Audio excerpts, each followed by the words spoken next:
todos, gracias por vuestra presencia. Vamos a empezar, como decía José Luis, la jornada de presentaciones hablando de Big Data, que es un término pues, muy manido, que está en boca de todos desde los últimos meses, último año, ¿no? Y que probablemente tiene que ver con la parte analítica pues, más innovadora, ¿no? Aquella que tiene pues, una mayor exigencia en cuanto a rendimiento, en cuanto a utilización de información, etc., ¿no? La primera cuestión que me encontré en Accenture cuando me dijeron que llevara la práctica de Big Data Analytics a nivel global, la primera, a los pocos días, fue una reunión en Estados Unidos donde la primera cuestión que se debatía era si existía el Big Data Analytics, ¿no? Entonces, bueno, la respuesta fue que sí, si no, probablemente estaríamos hablando de otra cosa, ¿no? Pero es una cuestión que tiene bastante sentido, ¿no? Porque es verdad que es un término que hasta cierto punto pues está bastante inflacionado, todo el mundo habla de Big Data, es difícil establecer cuál es la diferencia entre lo que es el Business Intelligence tradicional y el Big Data. Es solamente una cuestión de volumen, lo que ahora consideramos volumen mañana lo va a dejar de ser, entonces cuál es realmente la esencia del concepto, ¿no? Yo creo que ese es un debate para empezar pues bastante interesante y que tiene contenido per se, ¿no? Hablando de cuáles podían ser los aspectos que realmente hicieran que Big Data, en su vertiente, especialmente en la vertiente analítica, pues fuera una diferencia y fuera un cambio de paradigma con respecto al tradicional, dándole vueltas encontramos que había un elemento que creemos que realmente marca un antes y un después en el mundo de la gestión y también en el mundo del analytics, ¿no? Y es el siguiente, lo reflejamos en esta diapositiva y es simple, pero al final es el resultado de bastante reflexión alrededor de este concepto, ¿no? Como os digo, hablar de Big Data en términos de volumen no tiene sentido, porque es una cuestión relativa. Seguro que en 4 años lo que hoy consideramos pues, cantidades prácticamente inmanejables de información va a ser algo bastante habitual, con lo cual es un criterio bastante pobre. Dentro de 3 o 4 años no estaríamos hablando de algo llamado Big Data Analytics o algo similar, ¿no? Pero sí que hay una cuestión que es una diferencia. Y es que en el enfoque tradicional, el paradigma tradicional del análisis, evidentemente utilizábamos información que cambiaba dinámicamente, es decir, la información que teníamos de nuestros clientes, nuestros proveedores, nuestros contratos, etcétera, cambiaba al mismo ritmo que cambiaba el negocio. Es decir, los contenidos eran dinámicos. Pero la estructura de los contenidos que utilizábamos, que residía pues, en ciertas bases de datos, data warehouses, etcétera, esa estructura era más bien una estructura estable y una estructura finita. Finita porque estamos hablando de un conjunto limitado de tablas, de campos, etcétera, ¿no? Entonces podéis tener toda la complejidad que queráis, pero una complejidad que ya está limitada por ese factor, ¿no? Sin embargo, en el contexto actual, y fijaos que no hablo solamente de volumen, lo que sucede es un cambio importante.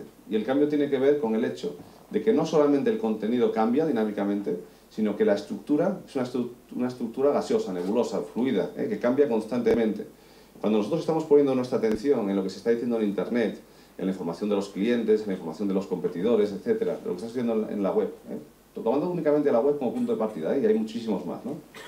Ese es un ejemplo ya claro de que desde el punto de vista de cuál es la información, cuáles son las fuentes de información, cuáles son los tipos de formatos a los que tengo que prestar atención, esto cambia tan dinámicamente o más que el propio contenido, ¿no? Con lo cual el contenido lógicamente sigue cambiando, no puede ser de otra forma, pero es que la propia estructura de la información también cambia. Y esto genera un cambio de paradigma profundo, incluso con consecuencias, si queréis, hasta filosóficas, ¿no? si me apuráis. Y esto tiene que ver con lo siguiente, y en este cuadro lo vemos representado de una forma muy sencilla.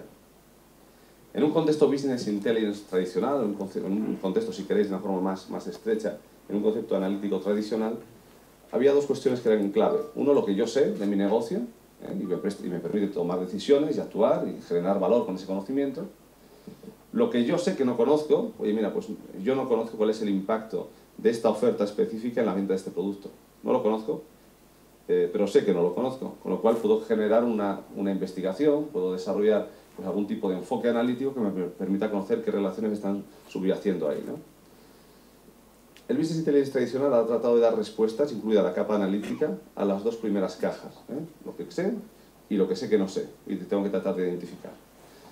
El gran cambio, y tiene que ver con ese contexto infinito y tan dinámico de la propia estructura del conocimiento al que podemos tener acceso, es que es muy importante desde el punto de vista de negocio y es clave porque en términos de cantidad es mucho más lo que no sé, ¿vale? Parece un juego de palabras y parece un truco un poco semántico, pero tiene su trascendencia. Es decir, hay muchas cuestiones acerca de mi negocio, acerca de las decisiones que yo puedo tomar, que ni siquiera sé que pueden llegar a tener un impacto. Y desde luego no sé qué impacto pueden tener porque ni siquiera sé cuáles son esas acciones. Y eso es lo que genera un cambio trascendental, ¿eh? Lo vamos a ir desarrollando posteriormente, porque genera un cambio trascendental que afecta a la forma en la que se hace análisis dentro de las organizaciones, al enfoque o función de este análisis y al tipo de capacitación desde el punto de vista de talento pues, que requieren las organizaciones, ¿no? Lo cual ese es un primer mensaje que es importante. Y esto no va a cambiar, ¿eh? Los datos crecerán, lo que hoy es poco volumen, mañana será mucho volumen, pero esto es una cuestión estructural. Y hay más cuestiones que tienen que ver con este cambio. Bajo mi punto de vista, la más importante es la primera, pero hay otras que también son muy relevantes. Desde el punto de vista de talento, lo hablaremos durante las sesiones, y probablemente después en la mesa redonda vamos a tratar también esta cuestión.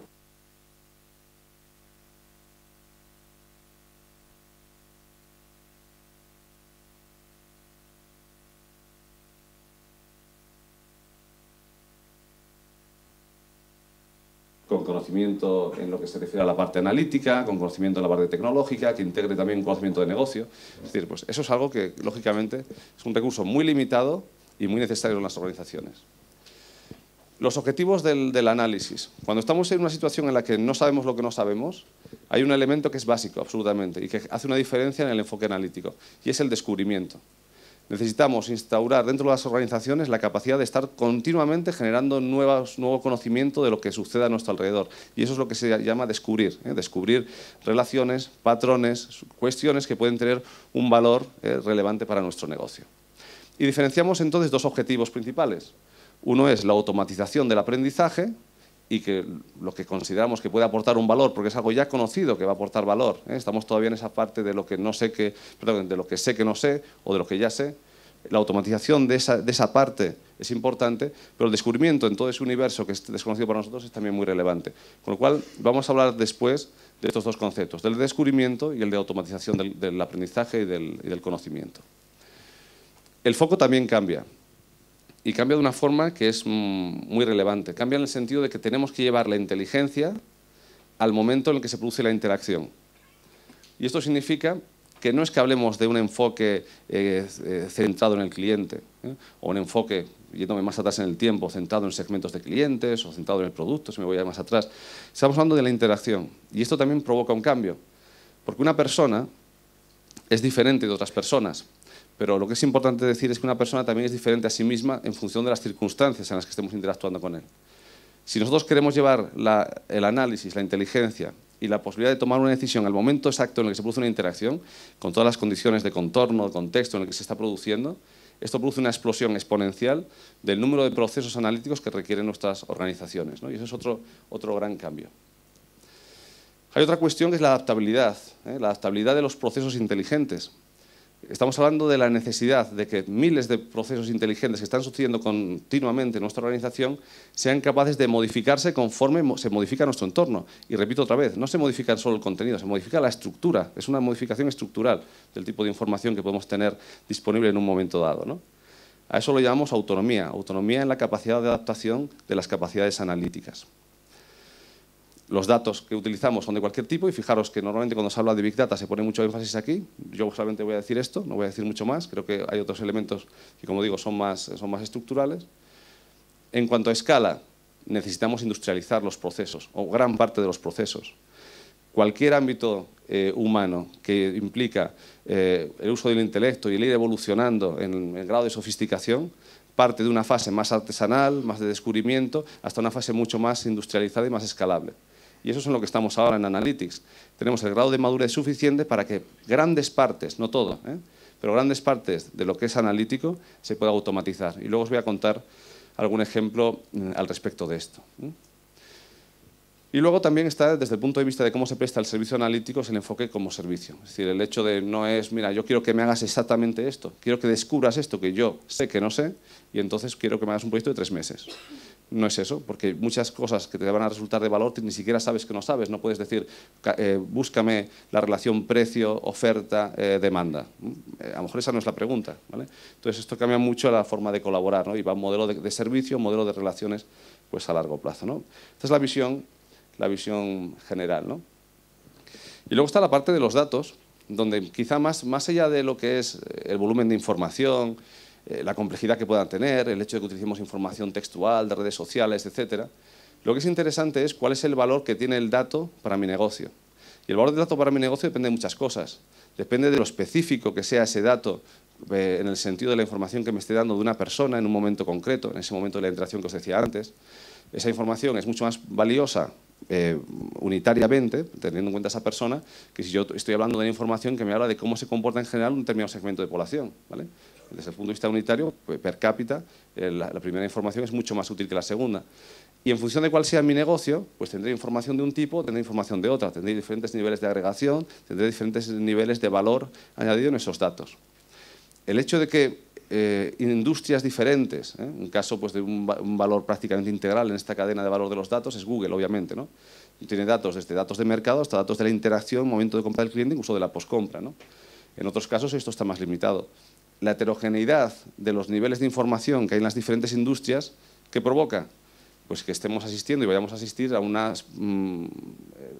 tendencia importante es el hecho de que se consoliden informaciones o se generen joint ventures entre empresas multisectoriales para tratar de monetizar, ¿no? Y ahí viene todo el tema del data monetization, tratar de monetizar o tener más valor de los datos, ¿no? Esta es otra tendencia bastante relevante. Cuando hablamos de este cambio de paradigma, este cambio de paradigma tiene también una implicación importante y es una implicación metodológica. Entonces, lo que os presento aquí es un doble bucle. Veis ahí dos círculos con una serie de flechas. Y estos círculos, la idea es que se van moviendo constantemente, ¿vale? Y ese movimiento implica diferentes cosas. Podéis ver cada círculo como un ente separado, con su propia autonomía, o podéis ver los dos círculos retroalimentándose, que es la situación, digamos, ideal, ¿no? El primer círculo tiene que ver con el descubrimiento, tiene que ver con la caja en la que decíamos que no sabíamos lo que no sabíamos, cómo identificar pues, nuevas oportunidades, nuevas amenazas para el negocio, etcétera, etcétera. El segundo tiene que ver con, una vez que yo sé algo, cómo automatizo este conocimiento a través de un sistema inteligente. Es el segundo. Vamos a ver un poco cuáles son las fases, de forma muy general.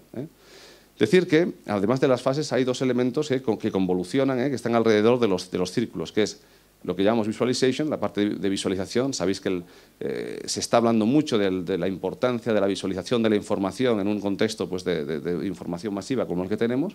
Nosotros también pensamos que la visualización es importante y es importante tanto en la fase de descubrimiento como en la fase de automatización. En la primera fase para descubrir, en la segunda fase para contar la historia, es el famoso storytelling. Y, por supuesto, el análisis. El análisis está constantemente presente en cada una de las fases que os voy a comentar ahora de forma muy rápida, ¿no? En el bucle de la derecha empezamos en lo que llamamos from big data, de los grandes datos, ¿no?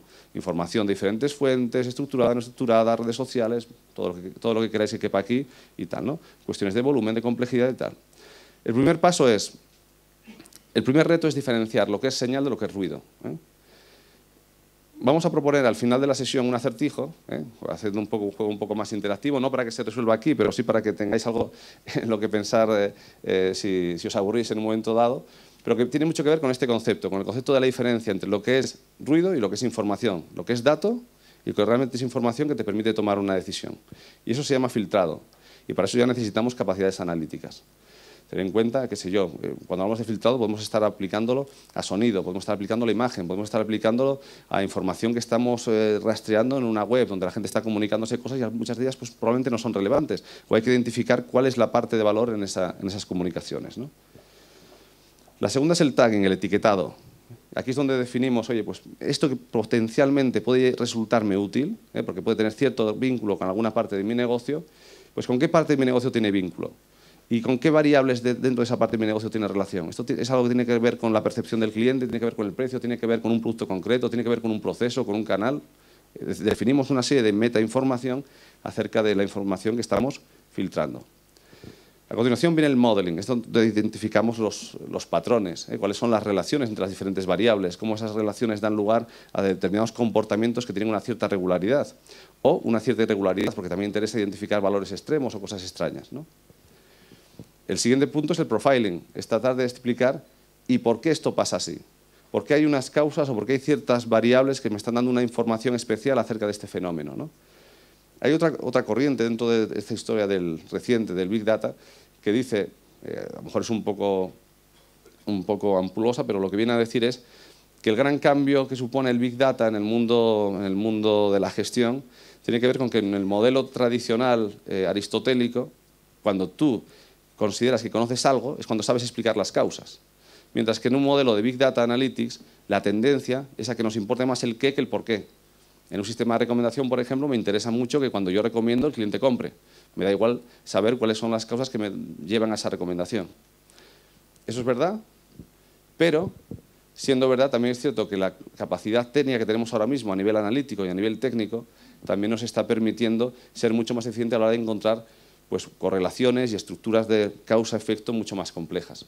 Y un ejemplo de esto, para que veáis que no hablo en vacío, es pues, todo lo que es la aplicación en sanidad, en genómica, etcétera, donde tienes un montón de variables y es obligatorio que tengas que ver cuál es la interacción de ciertas proteínas, de ciertos genes, de ciertos componentes para dar lugar a un resultado o a otro. Con lo cual, tenemos la capacidad técnica para encontrar patrones, tenemos la capacidad técnica para encontrar relaciones subyacentes en esos patrones, con lo cual no estoy muy de acuerdo con ese punto de vista. Y luego viene la parte del testado. Es cuando pues decimos, oye, pues creo que efectivamente este es el tipo de patrones que sí que se producen, creo que las causas tienen que ver con esto, vamos a testar y ver si esto realmente se corresponde con informaciones históricas de otros periodos, o voy a lanzar una sobre mi base de clientes o sobre mi negocio para ver si esto realmente se confirma. Este es un proceso continuo de aprendizaje, de descubrimiento. Cuando identificamos algo que realmente merece la pena, por ejemplo, imaginaos que hemos aplicado este proceso para descubrir un tipo nuevo de fraude. El fraude está muy bien porque es un comportamiento muy dinámico, ¿no? Entonces, vale muy bien como ejemplo aquí, ¿no? Este bucle nos ha permitido identificar una nueva fuente de información que implica una alta correlación con un fraude en el uso de tarjetas de crédito, por poner un ejemplo. Bueno, pues eso es un nuevo factor o un nuevo conocimiento acerca de lo que está sucediendo. Cuando yo tengo ese nuevo conocimiento, lo que hago es decir, mira, yo que tengo una serie de redes neuronales, una serie de sistemas que están todo el rato aplicándose sobre mis datos para medir la probabilidad de fraude de esta transacción concreta, pues voy a enriquecerlo con esta información nueva. Por eso los dos bucles se están retroalimentando. Esta parte de la derecha, donde se produce la fase del aprendizaje automático, donde tú puedes simular, oye, ¿qué pasaría si yo contabilizara esta nueva regla como una nueva regla de fraude? ¿Estaría disparando los falsos positivos o no? ¿Cómo decido al final qué es lo que hago? Lo ejecuto y al final me da una respuesta. La cuestión es que la segunda parte puede, digo puede, es condicional, puede ser mucho menos exigente en cuanto a personas que la primera. Es decir, el grado de automatización en Analytics al que podemos llegar en esta fase de la derecha es muy alto, y en algunos casos puede ser completo, ¿no? Esta es un poco la visión de este doble bucle en lo que se refiere a capacidad analítica, ¿no? ¿Esto de Big Data realmente en la práctica cotidiana de una empresa hace algún tipo de diferencia? Pues creemos que sí. Esto es un ejemplo que habla de lo que es un enfoque de pricing en un contexto tradicional y en un contexto Big Data. En un contexto tradicional, pues sabéis que cuando tú quieres tratar de mejorar tu política de fijación de precios de una forma dinámica, pues tú utilizas información histórica de cómo han funcionado determinadas promociones, determinados precios ante los clientes, y tratas de ir con esas evidencias históricas, ir construyendo algún tipo de curva de elasticidad precio-demanda, que es la que te dice, oye, mira, pues tengo este margen de variación de precios, esto probablemente tendría este efecto en la demanda, probablemente estas curvas son distintas para diferentes tipos de clientes, para diferentes segmentos, pero ese es el enfoque, digamos, más tradicional, ¿eh? Desde un punto de vista Big Data, ¿qué elementos adicionales podríamos estar integrando aquí?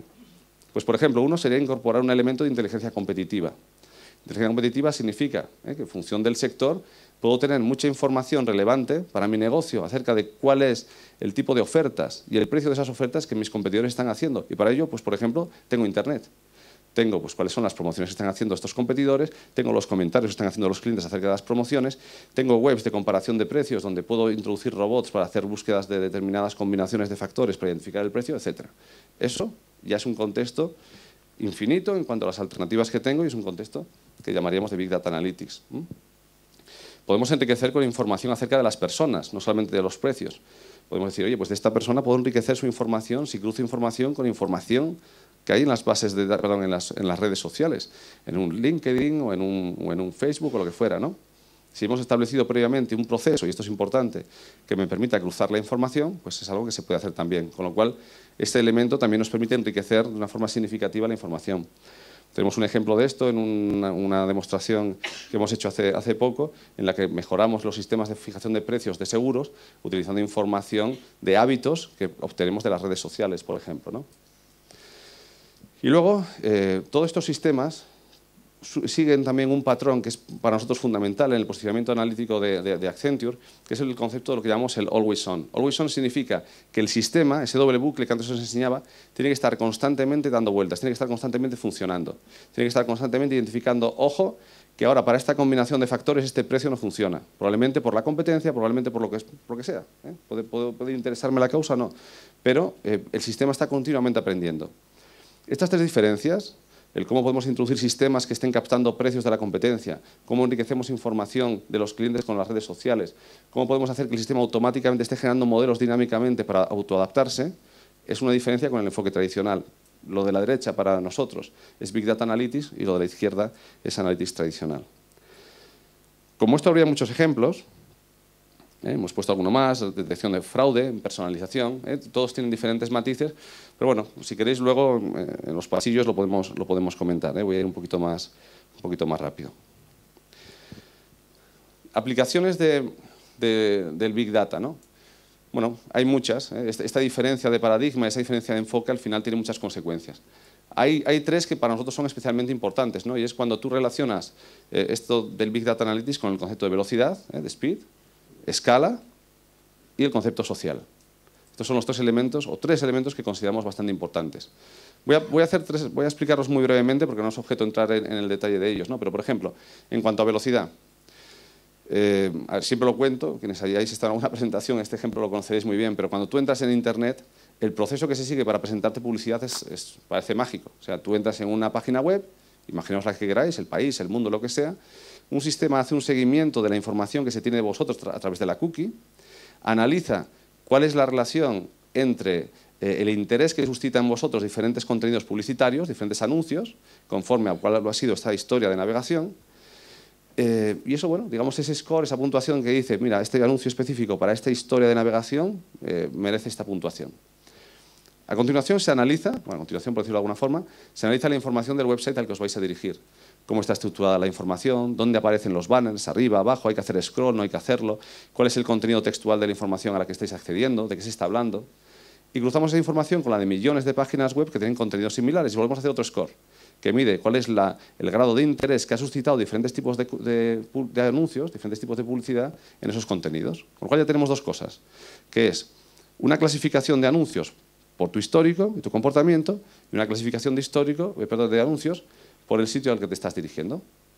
Mezclamos esto de alguna forma y al final decimos, mira, pues en esta cuestión concreta, de ahí viene lo que antes os comentaba de la interacción en el momento, o el llevar el analytics al momento de la interacción, es en ese momento cuando decimos, mira, pues yo apostaría por ponerte este anuncio, un anuncio de cámaras de fotos digitales y pagaría por ello 4 milésimas de euro. Y en ese momento estoy compitiendo con otros motores que están haciendo lo mismo. ¿Cuál es la gracia del asunto? Pues que tenemos que hacer esto muy rápido. Tenemos que utilizar información estructurada, no estructurada, generar modelos muy dinámicamente y estamos resolviendo del orden de 150.000 transacciones por segundo. Este es un ejemplo.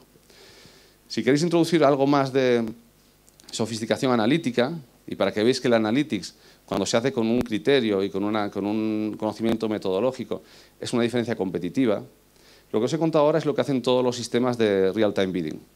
Pero hay un elemento que es bastante diferencial en nuestra aproximación, y es el siguiente. Hay otra fuente de variación aquí que es muy importante, que es tu competencia. Cómo la competencia está fijando precios para colocar sus anuncios, ¿no? Si tú fueras capaz de entender cómo la competencia relaciona la historia de navegación de una persona con lo que es el contenido del website, para, en función de eso y de diferentes tipos de publicidad, poner un precio u otro, podrías competir de una forma mucho más eficiente. Puedes decir, mira, pues esto lo voy a ganar y lo voy a ganar con la puja mínima. O sea, me voy a rebasar en una milésima de euro lo que ha sido la puja de mi mayor competidor. Es evidente que eso genera un valor económico importante. Aquí entra en juego, bueno, valga la redundancia como voy a decir ahora, pero lo que es la teoría de juegos. La teoría de juegos nos permite tratar de desenmascarar cuál es la estrategia que nuestros competidores están aplicando. Para esto tenemos que perder a propósito.